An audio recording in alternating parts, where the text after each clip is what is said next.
Matouš 19. Ježíš učí o manželství a rozvodu. Po tomto hovoru Ježíš odešel do Judska za Jordánem. Mnoho lidí šlo za ním a on uzdravoval nemocné. Přišli za ním i farizejové a chtěli ho vyprovokovat k nějakému výroku, který by mohli použít proti němu. Může se člověk rozvést z jakéhokoliv důvodu? Zeptali se. On odpověděl. Nečetli jste v písmu, že když na počátku Bůh stvořil muže a ženu, ustanovil, muž opustí své rodiče, připojí se ke své ženě a stanou se jednou bytostí. Nikdo nemá právo rozdělit to, co Bůh spojil. Oni však namítali. Proč tedy Mojžíš řekl, že muž může propustit manželku jednoduše tím, že jí dá rozlukový lístek? Ježíš odpověděl. Toto ustanovení Mojžíšova zákona je ústupkem vaší tvrdosti a nesnášenlivosti. Původní boží úmysl to však nikdy nebyl. Já vám říkám, že kdo se rozvádí z jiného důvodu, než je cizoložství jeho partnera a uzavírá nový sňatek, dopouští se sám cizoložství. Učedníci mu řekli, když mohou nastat takové těžkosti mezi mužem a ženou, pak je lepší se neženit. On odpověděl, tak jednoduché to není. Je zde nutné porozumět boží vůli. Jsou 3 důvody pro to, aby člověk zůstal svobodný. Když je k manželství od narození nezpůsobilý, když mu v uzavření sňatku zabránili lidé, nebo když se manželství zřekne dobrovolně pro plnou službu boží věci. Rozumíte tomu? Komentář.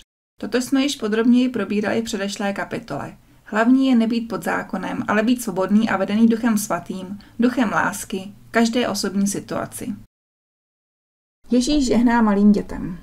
Potom k Ježíšovi nosili malé děti, aby jim žehnal a modlil se za ně. Učedníci však domlouvali těm, kteří děti přivedli, aby Ježíše neobtěžovali. On jim ale řekl, nechte je, ať jdou ke mně a nebraňte jim, jejich místo je u mne. Kladl na ně ruce a žehnal jim. Pak odtud odešel. Komentář. Ježíšova láska. V kultuře, kde se děti a ženy netěšily velkému respektu, si pro ně Ježíš vždy našel čas a místo. A dokonce často děti vyvyšuje jako někoho, kdo by nám měl být příkladem svou dětskou vírou. Když dětem něco řekneme, oni nám věří.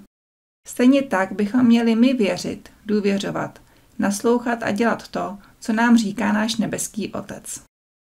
Ježíš mluví s bohatým mužem. Za Ježíšem přišel jeden mladý člověk a ptal se ho, mistře, jakými dobrými skutky mohu získat věčný život? Ježíš mu na to řekl, snažíš se být dobrý? To se chceš vyrovnat Bohu, který jediný je skutečně dobrý? Plní jeho přikázání a budeš věčně živ. Která to jsou? Zeptal se mladý muž. Ježíš odpověděl, nezabiješ, nezcizoložíš, nebudeš krást, lhát, budeš ctít své rodiče, své bližní budeš milovat jako sebe. Mladík na to řekl, to všechno jsem vždycky dodržoval, co mi ještě chybí? Ježíš odpověděl, chceš-li být dokonalý, jdi a prodej celý svůj majetek a peníze rozdej chudým, a tak budeš mít poklad v nebi. Pak se vrať a staň se mým učedníkem. Mladík zesmutněl a zklamaně odešel. Měl totiž velký majetek. Ježíš pak řekl svým učedníkům, pro zámožného člověka je velmi nesnadné postavit se na boží stranu. Kdybych to měl k něčemu přirovnat, pak snáze projde velbloud uchem jehly, nežli bohatý branou božího království. Učedníky to překvapilo a ptali se, kdo tedy vůbec může být spasen?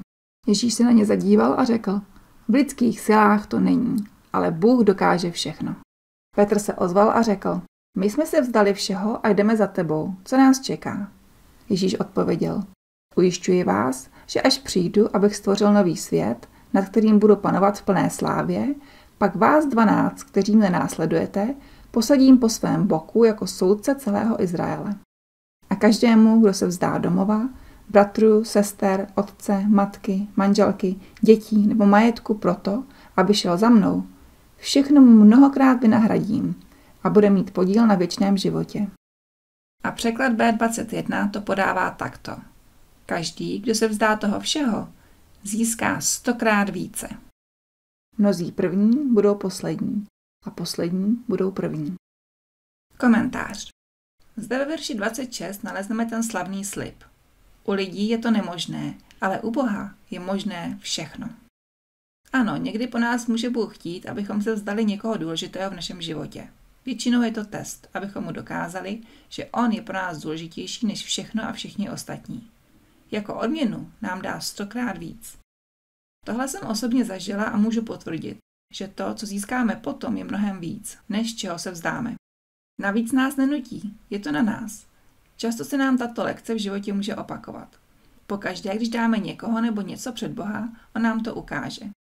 A když se toho člověka či té věci, nebo třeba zvyku, vzdáme, často to i dostaneme zpět. Ale když do toho jdeme, nevíme, jak to skončí. Nikdy jsem toho ale nelitovala. Možná jsem spíš litovala, když mi trvalo vzdát se něčeho déle.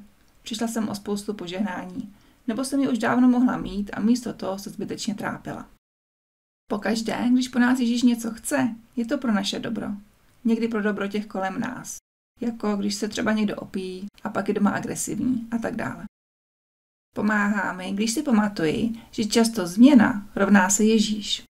Když dokážeme přijmout, že za nějakou změnou je on, budeme pak jako ta paní, která se stěhovala do domova důchodců, už předem se rozhodla, že se jí tam bude líbit.